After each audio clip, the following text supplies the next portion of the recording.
प्रविश्य मम वाचमिमां प्रसुप्तां सञ्जीवयत्यखिलशक्तिधरस्वधाम्ना अन्यांश्च हस्तचरणश्रवणत्वगादीन् प्राणान्नमो भगवते पुरुषाय तुभ्यं प्राणान्नमो भगवते पुरुषाय तुभ्यम्. So they used to tie the cat. Now what happened is that days passed, that sadhu departed, sadhu left his body. The next generation of the disciples, they were running the ashram. The cat also had died. But they were always tying a cat. What is the reason? They said that our Gurudev said that whenever there is a satsang, a cat should be tied there. So when the cat died, they brought another cat to tie there. That died, then another cat to tie. Generation after generation, one cat is tied there. And that was like a extreme secret knowledge. तो spirituality के साथ कुछ secrecy भी तो रहना है ना? Mysticism, that the cat is tied in the satsang. So this is what the tamasika buddhi. He tied the cat because it was causing problem. And they started hiring another cat for tying there. This is the tamasika knowledge. We will chant from 14th. Adhishtanam tatha karta, अधिष्ठानं तथा कर्ता karanam cha prithagvidham, करणं च पृथग्विधं vividhascha prithak cheshta, विविधाश्च पृथक् चेष्टा daivam chaivatra panchamam, दैवं चैवात्र पञ्चमम् shariravaং manobhiryat, शरीरवाङ्मनोभिर्यत् karma prarabhate naraha, कर्म प्रारभते नरः nyayam va viparitam va, न्यायं वा विपरीतं वा panchaite tasya hetavah, पञ्चैते तस्य हेतवः tatraivam sati kartaram, तत्रैवं सति कर्तारम् atmanam kevalam tuja yah, आत्मानं केवलं तु यः pashyatya krita buddhitvat, पश्यत्यकृतबुद्धित्वात् न स पश्यति दुर्मतिः, न स पश्यति दुर्मतिः यस्य नाहङ्कृतो भावो, यस्य नाहङ्कृतो भावो बुद्धिर्यस्य न लिप्यते, बुद्धिर्यस्य न लिप्यते हत्वापि स इमान् लोकान्, हत्वापि स इमान् लोकान् न हन्ति न निबध्यते. न हन्ति न निबध्यते. Now this 17th verse is the basis of the now three guna divisions they are going to discuss after that, which we have already started. 17th verse is the basis. Why am I saying? He said, Yasya nahankrito bhavo buddhir yasya na lipyate hatvapi sa iman lokan na hanti na nibadhyate. That means he doesn't kill. Even if he kills everybody, he doesn't kill. He doesn't get bound by his action also. When his mind, he is not having the ahankara, he is not egoistic, he doesn't have that ego, and buddhihi yasya na lipyate. That means his intelligence is not impurified by sangha and bhogecha. Sangha means again ego. Bhogecha means that enjoy, I will enjoy, that kind of looking for happiness. So here if you look at it a little carefully, you will find then whether any action will bind or not. He is taking, because of that, eulogizing, taking. If he kills everybody, then also he has not killed anybody. He is not bound by the sinful action at all, if it is apparently sinful. It means that although they are dividing the action, the karta, karma, jnana, everything in 3, but truly speaking, what matters is the karta, that his mind is not having the ahankara and his buddhi is free of the delusion. Then nothing of the action will bind him, whatever be the action. It might be puja, it might be war, it might be something else. Nothing, that action is not so important. Important is the person who is doing the action. That is what I pointed out yesterday also. When you see that karma they are defining in 3, sattvika, rajasika and tamasika. Actually what is defined as the karma is how the person is doing. I will come to that, we have already done partly. That is, it's not the karma per se, it is the how a person is acting depending on their defining a karma. That is whether it is sattvika, rajasika, tamasika.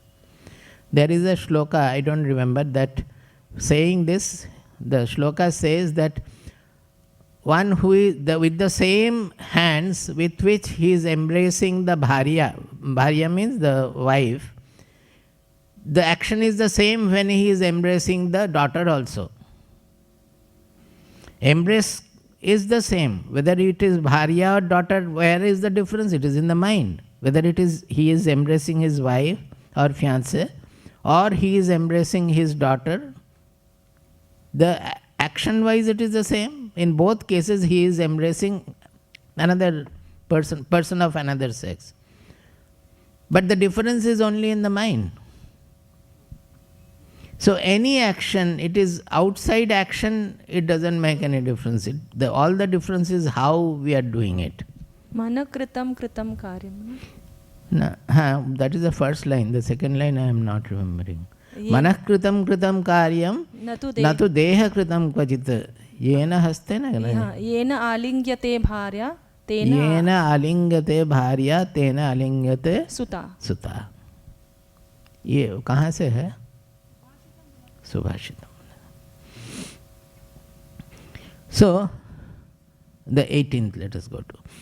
Jnanam jneyam parijñāta trividha karma chodana karanam karma karteti trividha karma sangraha jnanam karma cha karta cha ज्ञानं कर्म च कर्ता च त्रिधैव गुणभेदतः प्रोच्यते गुणसंख्याने यथावत् शृणुतान्यपि सर्वभूतेषु येनैकं भावमव्ययमीक्षते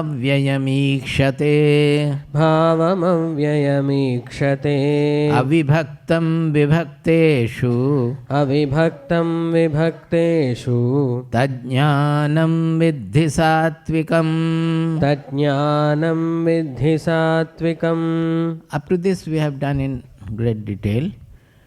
Now here that we should always remember this, that what is the sattvika jnana? Sarva bhuteshu yena ekam avyayam bhavam ikshate. You cannot see the non-differential uniform with your eyes. It has to be seen with the buddhi. It's a vision of the buddhi which is called ikshana. That all the differences with all the differences, they are, the substratum is the same consciousness, the Atma or Brahman. So that avyaya means unchanging. Below this absolutely changeful world, there cannot be any creation where there is no change. That is why in Sanskrit we call it samsara or jagat. Both means, samsara means samyak sarati iti samsara. Jagat means gacchati iti jagat. That means the basis of creation is change. Without change can the Big Bang be there or anything? Without change there cannot be any creation. It is always drifting. The Jagat, the world is always drifting. But forgetting that, we try to hold on to property, we hold on to human being, we hold on to so many things, even animals also, thinking that either he will be permanent or I will be permanent. We forget that, we don't remember that. So to remind us, they have coined these words, that so that we always remember that the world is drifting, world is changeful. We should not hold on to anything thinking that it will be permanent. So, but the substratum of this changeful creation is unchanging. Unchanging means it is beyond the causality, that you should always remember. Whatever in the creation, they are connected by causality. That means the cause is dying and the effect is born. That means change. So anything that is avyaya, akshara, unchanging, constant, nitya, it means it has to transcend causality. It is not within the causal objective universe, not within the material universe. It is beyond that. In the material universe, you will not find anything that is beyond causality or which does not change. Everything will change. The sun is radiating, the sun is undergoing a change. The quantity of hydrogen is reducing and helium is increasing. Everywhere, without change, nothing can be there. So, it has to be beyond the material causal universe. That is the truth. That is what is that? That is our consciousness, that is our Atma, which is revealing the entire material universe. So, to remember always that real I, which is not touched by any change in the world, whether it is Sukha or Dukkha, the Atma is not getting touched by anything. They are just like two waves in the same consciousness. Suppose the consciousness underwent a change. Can you imagine how many dreams, how many thoughts, millions and trillions of thought it has generated throughout life? Suppose you have lived for 60 years or 50 years. From childhood, how many thoughts, how many dreams, how many pictures it has been constituting? In a day, a single day, how much it is making? By that, is the consciousness undergone any change? Has the consciousness undergone any change? It remains the same thing, it goes on. Is it not so? So, creating in consciousness, it is not a causal srishti. It is not a causal material creation. So, it can produce anything. It goes on producing without undergoing any change. This point we should remember while reading the Shastras everywhere. That when that sukshmati sukshma, we immediately think something is very subtle in the objective sense. It is not so. It is the subject which you cannot see or know as different from you. It is the you yourself. Everywhere it is so. It is beyond causality, it is beyond material causality. So the entire srishti, the creation is called not a parinama srishti or a causal srishti or a material creation. It is called vivatta srishti. That means apparential creation. That is, in creating the universe, the substratum, the consciousness on which the universe is appearing, it does not undergo any change at all. It remains whatever it is. To make us understand that, Shankaracharya has repeatedly given the Rajju Sarpa example. It is used in various cases, but this is the most important point, that in the dusk, in the darkness, suddenly you see the snake. Actually, it is not the snake, it is the rope. So by mistake you see the snake. This is used for making many things, but those are not so important. Here the important point is, when you are seeing the snake, has the rope undergone any change? When we are perceiving the snake, the rope remains the rope. Nothing has changed there. It is all in our mind. It has happened, whatever has happened. That is the point to be taken from there, that when the consciousness is manifesting the whole world, consciousness remains consciousness. Otherwise, we would have never known the self at all. Because the self has not undergone any change, the question of self-realization is there. That we can know the self as pristine self in samadhi.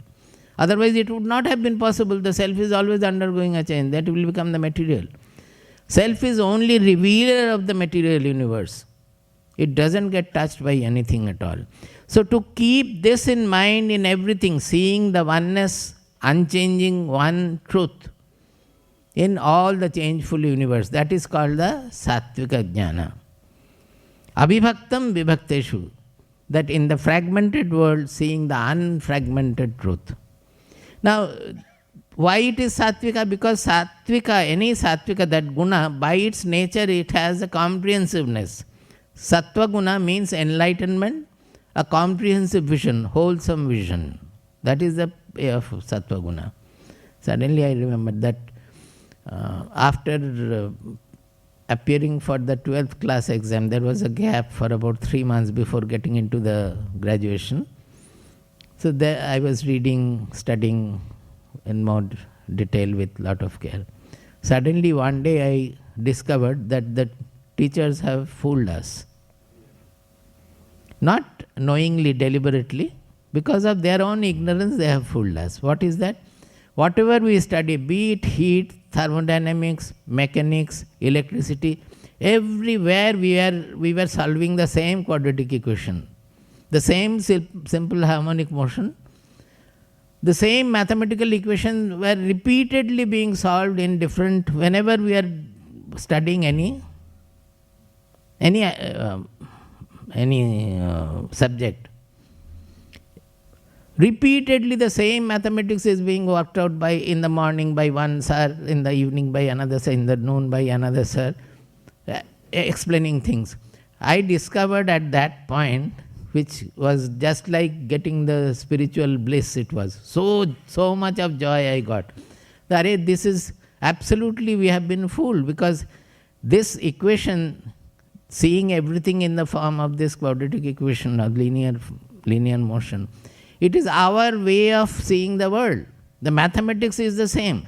It was enough if they had taught us the quadratic equation solving and said that this is, we simplify the world according to this mathematics. You can apply heat there, you can apply mechanics there, you can apply electricity there, you apply anything.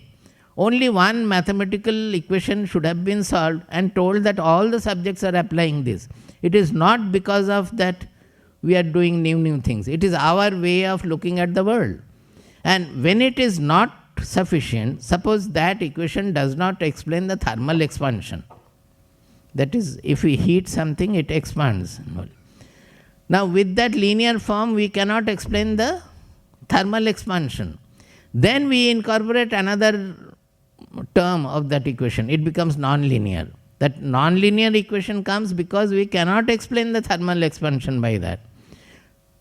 All other things, we are simplifying the world. It is not that the world is all simple harmonic. We can easily understand up to simple harmonic, a symmetric motion, and that is okay.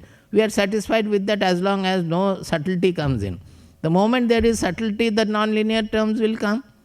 And it is absolutely to do with our vision of the world and our mathematics. Mathematics is not in the world. It is in our mind. But this truth has not been told. It is a defect in our teaching. So that day, this is what the Sarva Bhuteshu Yenaikam. That integration, there will be so much of joy when things get integrated. And you discover something beyond that, which is unified. So unity in diversity is a great, it gives lot of delight. Prithaktvena tu yajnanam पृथक्त्वेन तु यज्ञानम् नानाभावान् पृथग्विधान् नानाभावान् पृथग्विधान् वेत्ति सर्वेषु भूतेषु वेत्ति सर्वेषु भूतेषु तज्ज्ञानं विद्धि राजसम् तज्ज्ञानं विद्धि राजसम्. You will find in the translation, they have in most of the books, perhaps because it is Shankaracharya's Bhashya, that this they have explained as the one who sees the Atma as different in different body. He is the Rajasika. I don't know in your book what is given. But it is not limited to that only. A Rajasika vision is always differential vision, and there is a preference and prejudice involved in that. That Raga Dvesha is the basis of, is the offshoot of Rajasika, Rajas, Rajoguna. So it notes everything as different. Say even those who are very what do you call that? Very fervent devotee. They believe that our religion is the only religion. Or the Devata I worship, that is the greatest Devata. These are all Rajasika tendencies. They will do worship also with lot of fanfare and all. And everywhere they will try to impose that this is, my Devata is the only Devata. These are all Rajasika tendencies. Not only Atma, in everywhere, every field. That what I believe, that Deva is the supreme. And in other idols it is not there. Nowhere it is. It is only Guruvayurappan is only in Guruvayur temple. When I come away from there, it is not there. This is the Rajasika tendency. The bhakti also become Rajasika there. When such a person takes to a guru, becomes a disciple, he tries to make his guru the either avatara or supreme in every way, because he is my guru. One person once, after the lecture, prostrated before Swamiji, gave a full Dandavat Pranam. And when he got up, he told Swamiji that this is the first time in my life I am prostrating before somebody. That means the Swamiji should be happy that such a person has prostrated before me. I have got a prostration from a person who is prostrating for the some time first. This is the Rajasika tendency. Another person was there who, when very close to our he used to say that my guru will be a Mahatma. That means your guru is not a Mahatma. When suppose Swamiji is staying in our Purvashrama house or so, or Baba has come in Jamshedpur or so, he will not go or see that. He will say that my guru will be a Mahatma. Now he has not yet gone to any guru. He has not yet become disciple. But somebody said, some astrologer said that your guru will be a Mahatma. So how can the Nutan Swamiji's guru be a Mahatma? Only my guru will be a Mahatma. So the next door and Mahatma is coming, he will not recognize him as a Mahatma because he is others' guru, not my guru. Are you following how the ego deceives us? This is the craft of the ego. Prostrating, I have never prostrated before anybody. This is the first prostration, so you should be very grateful to. You feel blessed that I have prostrated before you. Such a disciple you have got. Another is that Tamasika. They will be, this is the next one. Yattu kritsnavade kasmin Yattu kritsnavade kasmin karye saktamahaitukam Karye saktamahaitukam atattvarthavadalpam cha Atattvarthavadalpam cha tattamasamudahritam. Tattamasamudahritam. This I have explained yesterday also, and also I gave the example of the tying the cat, that how the tamasika karma, that holding on to one out of everything, and that is all, that is everything for me. That day I gave you an example. One person was worshipping Shiva that he will become a self-knower. He wants knowledge, and that finally that sand particle was being shifted. This is what the tamasika, that I will not read Shastras, but I will become a jnani. What is the harm in reading the Shastras?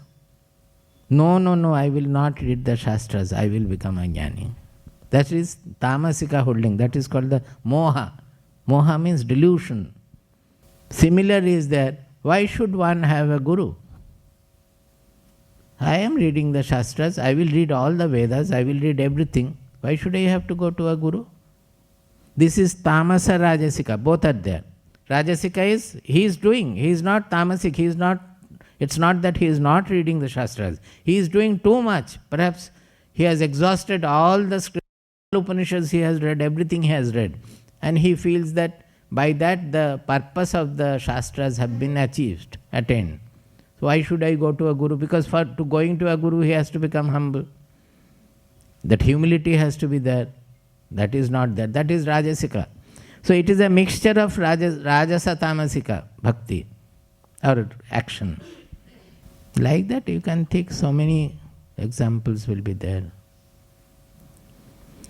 Niyatam sangarahitam Niyatam sangarahitam aragadveshatah kritam aragadveshatah kritam aphala-prepsuna karma aphala-prepsuna karma yattat sattvikam-uchyate. yattat sattvikam-uchyate. So he is giving the example of now karma. That what is sattvika karma, what is rajasika karma, what is tamasika karma. Another example is coming to my mind. Another fervent devotion. That during Guru Purnima retreat, many people are there. That Pushpa Samarpanam takes place in the morning. So Guru Purnima retreat means lot of people, about 100 people would be there. So the prostration will take a lot of time, and that reduces the time of Swamiji's Prabhata Rashmi speech. So we always say that keep it to prostration is from the mind. We understand the devotion has to be expressed, but keep it to short time so that we can have enough time for the Prabhata Rashmi lecture also. But quite a few people, they don't care that. I also have humorously said that keep your namaskara to a single phase, maximum 2 phase namaskara. Don't make it 4 phases or 5 phases. That is standingly once, then sitting once, then touching the feet, Shashtanga once, then again coming up and doing it. So it takes a long time. 4 phase namaskara will take a long time. But they are so attached to their way that they do it. That is tamasika. In a way tamasika, because that comprehensive knowledge is not coming. They know only their namaskara. That the time is going and it is being requested also. We are requesting. Nothing is taken care of. They do according to their own. Now in this tamasika part, one other person, another devotee, he added a tremendous rajasika way. I have humorously told him that in our lecture one day I was talking about it. What he will do, after his 4 phase namaskara, suddenly he will spin 3 times. Pooh, and in that process he will kick out everybody around. And then again fall at the feet. So I told him about calling his name that. So it's not only taking away the time, he is kicking everybody also around. So if the Rajasika and Tamasika part join together, it is devastating. आप लोग भी कोई कोई करते हैं ना ऐसा? There are in various, when you should do prostration, various prescriptions are given. We don't follow that. Suppose hurriedly the Guru is running somewhere and you fall in prostration in front and the Guru falls. Langi laga diya. You should be careful enough to know that this is not the time to. What is your prostration is so important. मन से कीजिए ना, इतना क्या है? जब देखेंगे बैठे हैं या जब टाइम है आराम से कीजिए. वो जब दौड़ रहे हैं उस समय गिरने का क्या जरूरत है? And he may not see also always that somebody had fallen there.